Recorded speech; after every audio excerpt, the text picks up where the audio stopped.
Best of luck. Now, it's believed that women are 10 times more likely to suffer from anorexia or bulimia than men. But at the age of 15, Ian Sockett was so devastated by his grandmother's death that he developed an eating disorder, which saw him at one point weighing little more than 5 stone. And a much healthier Ian is with us now to share his story, along with psychologist Deanne Jade. So welcome both. Thank you very much. Welcome. So you actually were happy, sporty child, very sporty, in fact. Yep. And so that moment when you lost your grandmother was the turning point.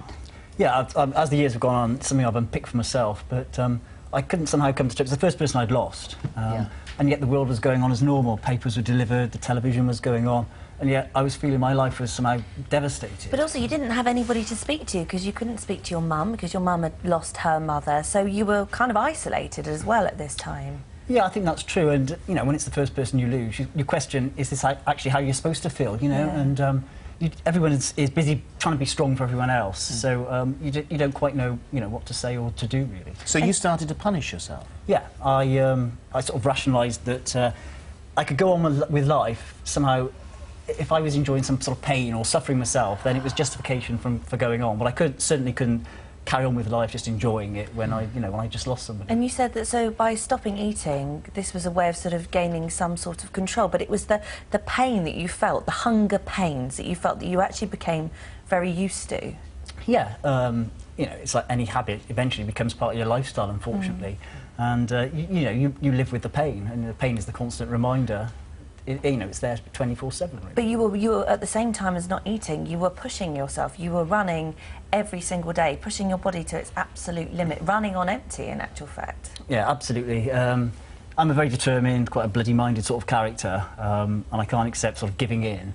And so, yeah, it was the constant push, push, push. It's like a bit like being on a treadmill. You know, you've jumped on, and it keeps turning, and unfortunately, instead it becomes a way of life. Well, you end up isolating yourself, don't you, because you were a very negative person, and that your friends can only put up with that for so long, and so you end up withdrawing further and further into your own shell. Yeah, absolutely. I mean, your friends stick with you as long as they can, but you know, you come to a point when they stop asking you to go out. You know, fun to be with. You're quite negative, and eventually, you know, you look round and there are no friends. There are no friends left anymore. Well, when you were 18, you applied for Oxford and passed the entrance exam, and then went for the interview, which you say you were so negative that it went wrong there. Yeah, I mean, and again, we're talking of sort of 25 years ago now. I was the only one from a state background, and so it was pretty difficult, but I knew that my mindset wasn't there, and I was sort of geared up for failure before I'd even walked in the room almost. So when the rejection letter came, which inevitably it did, because of that, you thought, well, there you go, no, I'm useless, I'm still useless. Yeah, absolutely. You know, it was another sort of nail in the coffin that I let myself down again. I wasn't as good as I could be, and you know, the downward spiral sort of continues. Yeah. And you dropped out. You went to Southampton University, and you didn't stay there very long before dropping out. And you got a job, an apprentice job. And you say that at this stage in your life, you did realise that you looked painfully thin, didn't you? Yeah, and that's part of the reason that, you know, I've come on today. I think it's so very often sort of hidden and not talked about.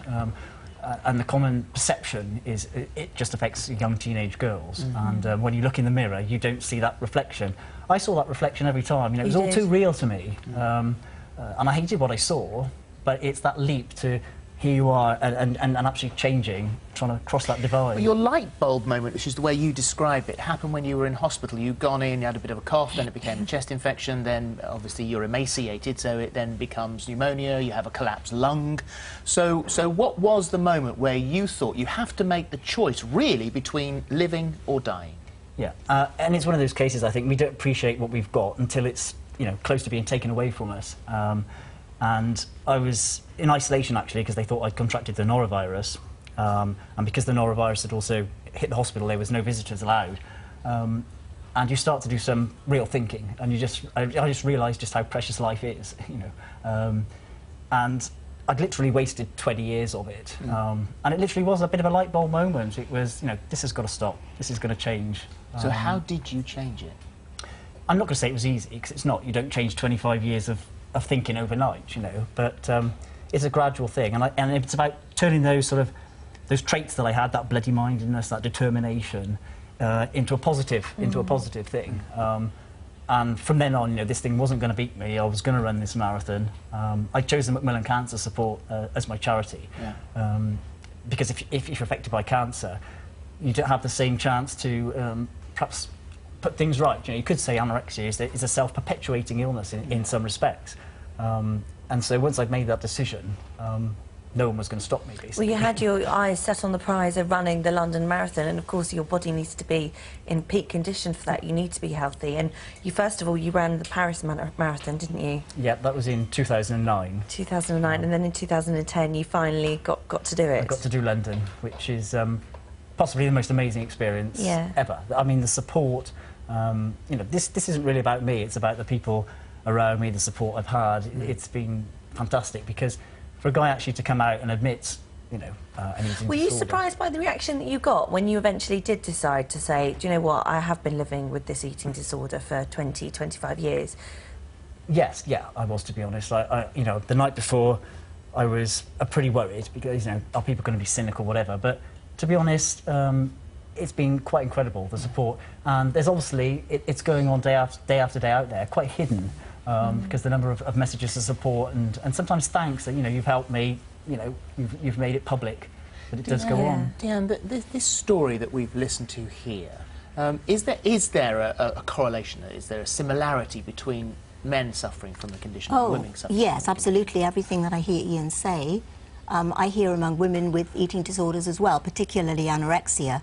And very few people know that there are men out there, some of who look skinny, but they may be suffering from anorexia, and they don't automatically assume it of a man who loses weight, especially if, like Ian, they isolate themselves and people don't really know what's wrong with them. It's very common that men and women with anorexia have the same conditions, the same underlying personality, the same way of being anorexic. What sort of personality? Well, anorexia tends to set, it's not about food, it's about feelings.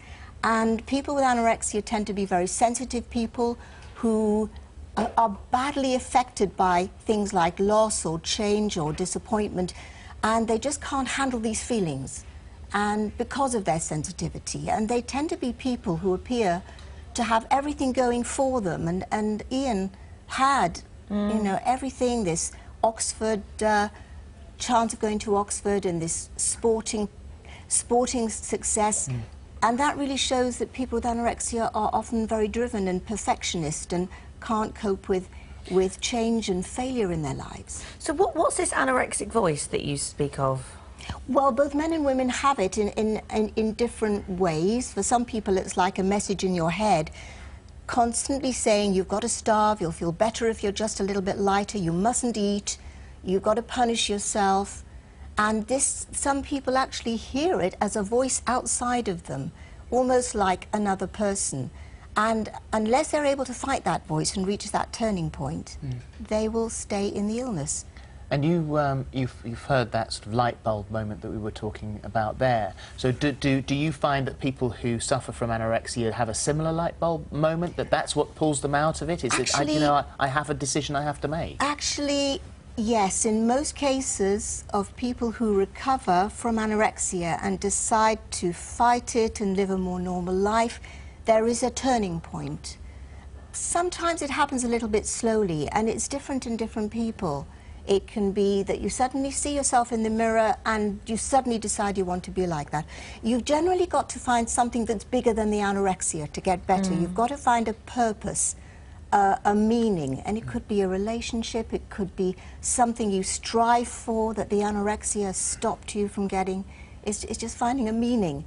And I don't know of any therapy, even after all our understanding and experience of anorexia, that is guaranteed to get people to that purpose. But once they've found a turning point and a reason to live, they do need support from other people. Well, they're very complex issues that get you into it, and I suppose there's a very complex path that gets you out of it as well. Absolutely. There's no known cause of anorexia. They're just factors that may come together in someone who's sensitive, who can't cope with the slings and arrows that we have to face in life. Final word for you, Ian. Yeah, I mean, for me, I think it was important And what makes it so difficult, especially for family and things, that, you know, they're powerless sometimes to help, and they feel, you know, my parents thought they failed me as parents, you know, because as an individual, I think it's you who's got to make that decision. You've got to want to make that change, and that's why it's so difficult for, I think, people looking on the outside. They think, well, just eat.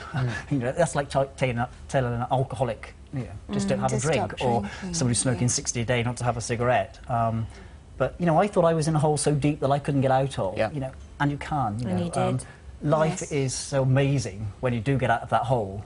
You know, and that's the message I really need to give out there. You know, you can do it. It's not easy, but you know, It's a- possible, Yeah. absolutely. Thank you both. Thank you. Thank you very much. You're welcome. And as always, if you've been affected by anything we've just discussed, don't forget that there are details of helplines available on our website, itv.com/thismorning. We're back after the break with some karaoke gadgets.